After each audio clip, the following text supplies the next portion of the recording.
Bom dia, graça e paz, né? Então, tô passando aqui para falar um pouquinho para você a respeito, né? Que eu compartilhei essa semana ainda um vídeo no grupo a respeito da hipergraça, né? Então, eu quero falar para você o que representa para mim a hipergraça. Lembrando que nós vivemos na graça, né? No favor imerecido de Deus, né? Que Deus decidiu, né? Nos amar incondicionalmente, né? E nós não merecíamos. Mas o que é a hipergraça para mim, né? Então, eu vou falar um pouquinho para você a respeito disso, né? Então, para mim, a maior prova da graça foi lá na cruz, né? Quando Deus decidiu entregar o filho dele por amor a mim, amém? Quando o Senhor se entregou lá na cruz, mesmo sem o merecer, pois ele era perfeito, ele era santo, ele era justo, né? Não tinha mácula, não tinha defeito algum. E mesmo assim, ele decidiu entregar a vida dele por mim. Né, decidiu me amar lá na cruz. Esse foi o favor imerecido, essa foi uma graça imerecida, eu não merecia. Mas quando o Senhor fez isso, né, o Senhor disse agora, eis que tudo se fez novo, amém? Tudo se fez novo. Então depois que eu aceitei Jesus, depois que eu conheci Jesus, que eu conheci o amor dele, tudo se fez novo. Então a palavra ela continua dizendo que as coisas velhas se passaram e tudo se fez novo, amém? As coisas velhas se passaram, os pecados velhos se passaram, o Senhor perdoou, aquilo não faz mais parte da minha vida, amém? E hoje nós vivemos no mundo, dentro da igreja, né, dos membros, não falo dos visitantes, falo dos membros, porque os de fora estão recém chegando, recém conhecendo a palavra de Deus, né, tendo discernimento da graça, do amor de Deus. Eu falo dos que já estão há muito tempo, né, que a graça ela se tornou vã muitas das vezes na vida da gente. Por que a graça se tornou vã? Porque a gente faz tudo o que tem vontade de fazer, entendeu? A gente erra, peca, vive um mundo fora da igreja e um mundo dentro da igreja. Somos pessoas diferentes fora, somos outras pessoas dentro da igreja, amém? Uma hora desviamos, outra hora voltamos. Ai, Deus me ama. E quando a gente confronta algum desses irmãos a respeito do pecado dele, o que ele nos olha e diz? Que a gente não ama. Vocês não me amam, porque vocês não expressam o amor, né, de Deus por mim. Porque vocês são que nem o diabo, só me acusam, só me condenam. Não. Amém? Então, um bom pai, ele disciplina. A Bíblia diz que Deus, que Jesus, ele é bondoso, ele é misericordioso, ele é bom, mas ele também ele é justo. Amém? Então, a graça, ela não anula o pecado na sua vida. Então, o Senhor também diz que tudo aquilo que nós plantarmos, nós vamos colher, seja bom ou seja ruim. Amém? Então, se você plantar o pecado, você vai colher o pecado. Se você plantar lá as coisas boas, você ora, você busca Deus, né? Você tá lá toda semana servindo o Senhor, fazendo a vontade do Senhor na sua casa, no seu casamento, na vida dos seus filhos, você vai colher frutos bons. Mas se ao contrário, também é verdadeiro. Amém? Então, a graça ela foi dada para nós lá na cruz. Amém? Então quer dizer que agora nós não vamos errar, nós não vamos pecar mais? Não, nós vamos errar sim. E nós vamos pecar e falhar sim. Mas a maior prova de que o Espírito Santo habita em nós é que agora ele nos convence do pecado e nos leva ao arrependimento. Só que hoje o pecado no meio cristão ele se tornou o quê? Algo normal. Deus me ama mesmo, entendeu? Deus me ama, posso fazer o que eu quiser. Amém. A salvação você recebeu, ela é dada. Deus não tira de você depois que ele dá para você. Mas o reino sim. Então a Bíblia ela fala duas ilustrações muito importantes. A primeira é das 10 virgens, né? Que 5 eram prudentes, 5 eram imprudentes. 5 tinham óleo sobrando e 5 não tinham óleo sobrando. As duas eram, as 5, as 10 eram virgem. Amém? Depois o Senhor fala, né? Que estará 2 trabalhando, né? Um será levado e outro deixado. Quando o Senhor fala aqui, dessas duas passagens, ele está dizendo o quê? Que os dois são crentes, os dois lados, tanto as virgens quanto os trabalhadores, são crentes, amém? Só que um está fazendo a vontade de Deus e o outro não. Um será levado e o outro será deixado. Esse que será deixado, ele vai ser disciplinado por Deus aqui, amém? Ele ama incondicionalmente você, mas ele vai ensinar, ele vai disciplinar você. Entendeu? Então, nós devemos andar como filhos de Deus. Amém?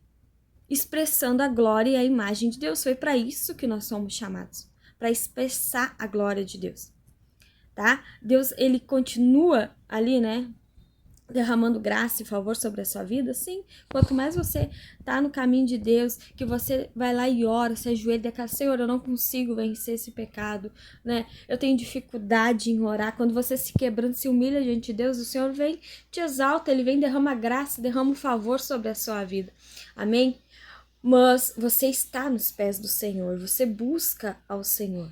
É diferente de que você agora pode fazer tudo que você tem vontade, os seus desejos, aquilo que você quer fazer, e põe a culpa na graça. A graça, ela não anula o pecado na sua vida. Ela não anula o pecado na minha vida.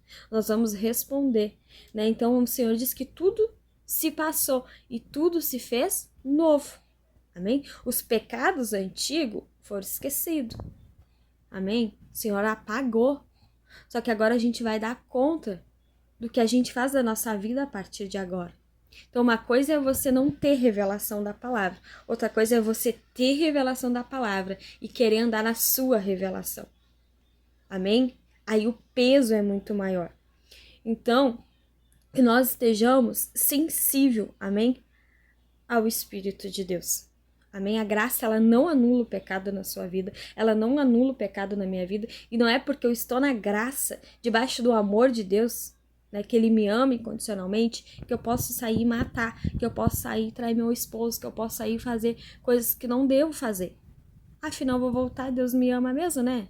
Eu vou lá e vou falar mal daquele irmão, mas ele tem que me perdoar, porque Deus me ama e Deus diz que ele tem que me perdoar. Você está abusando da graça. Amém? E aí você vai ficar. Amém? Então você vai ficar, um vai ser elevado e o outro vai ser deixado. Os dois são crentes. Amém? Mas nós somos vencedores. Eu creio que eu vou vencer. Eu creio que quando vir um arrebatamento, eu vou ser levado. Eu quero dizer algo para você. Você vai ser levado se você tiver cumprindo o propósito, em direção ao propósito, cumprindo o que Deus tem pedido para você. Amém? Sei que muitas vezes não é fácil, que o Senhor nos capacita a cada dia. Tem dias de luta, tem dias de guerra, tem. Amém? Cada dia isso vai aumentar mais. Mas não desistimos, perseveramos. Amém? Controlamos a nossa língua, controlamos no espírito as nossas vontades. Amém? Então, dependemos do Senhor. Precisamos depender do Senhor. Não podemos jogar tudo só na graça, na graça, na graça, na graça. Se você continuar jogando tudo na graça, eu lamento dizer para você, você vai ficar, você será deixado. Aí depois na segunda volta, sim, aí você vai ser disciplinado por Cristo. Amém? Então, endireite os seus caminhos, endireite-se em direção do Senhor. Quando algum irmão, né, quando algum líder, seu pastor, confronta o seu pecado, não é porque ele não te ama, não é porque, né, agora ele virou o diabo na minha vida que só me condena, não. É porque ele sabe para onde você tá indo. Amém? E melhor do que nós é saber, né, da onde a gente vem.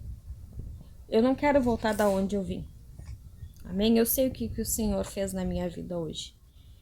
Então, né, que você possa refletir sobre isso. A graça nos foi dada lá na cruz, né, quando Jesus se entregou por nós. Essa foi a maior prova do amor dele, da graça dele por nós. Amém? Mas isso não faz de nós um pecador que sai e faz as nossas vontades, desejos da nossa carne a hora que a gente quer e volta e joga, né, a culpa sobre a graça. Nós precisamos ter temor ao Senhor. Amém? Nós precisamos ter o temor de querer obedecer ao Senhor, de fazer a vontade do Senhor. Amém? Então, a maior prova disso é o Espírito Santo que habita em você, que constrange você do pecado. Amém? Então, o pecado que ele é constrangido, o pecado que ele é, né, ali que o Senhor toque, convence você de que é pecado, você não quer fazer mais. Amém? Ele não é bom. Ele magoa. Então, quando eu entrei na vida de Deus, na igreja, eu tinha um pecado na minha vida. E esse pecado hoje dói em mim. Me dói. Eu não quero mais fazer ele. Eu não quero mais voltar a fazer aquele pecado, porque eu sei que ele quase destruiu a minha vida, a minha família. Então, aquilo não me faz parte da minha vida. Então, o pecado, ele traz o arrependimento do pecado, ele te traz mudança. Amém? Ele muda a sua mente, ele muda o seu coração. Então, volte o seu coração hoje pro Senhor e pare de jogar na graça. Porque o Senhor, ele é bom, mas ele também disciplina. Ele é justo, ele é fiel. Amém? Então, eu queria deixar essa passagem para vocês, amém? Depois eu posto aqui as passagens bíblicas a respeito, né? De cada uma que eu falei aqui. Né, sobre as virgens, sobre os trabalhadores, né, sobre que tudo se fez novo, sobre que tudo aquilo que nós colhemos, nós vamos plantar. Tudo que nós plantamos, nós vamos colher, amém? Perdão. Então, não jogue tudo sobre a graça, amém? A graça, ela não anula o pecado na sua vida. Pecado é pecado e ele será tratado. Um bom pai, ele disciplina o seu filho. Você não deixa o seu filho fazer coisas erradas, você disciplina ele. Porque você sabe que se ele seguir fazendo aquelas coisas erradas ali, aonde vai dar? Assim é o Senhor com você. Assim é o Senhor comigo. Amém? E a disciplina muitas vezes dói. Mas é preciso. Amém? Então tenha um bom dia, tenha um dia abençoado, que o Senhor possa, né, falar com você. Amém? Em nome de Jesus.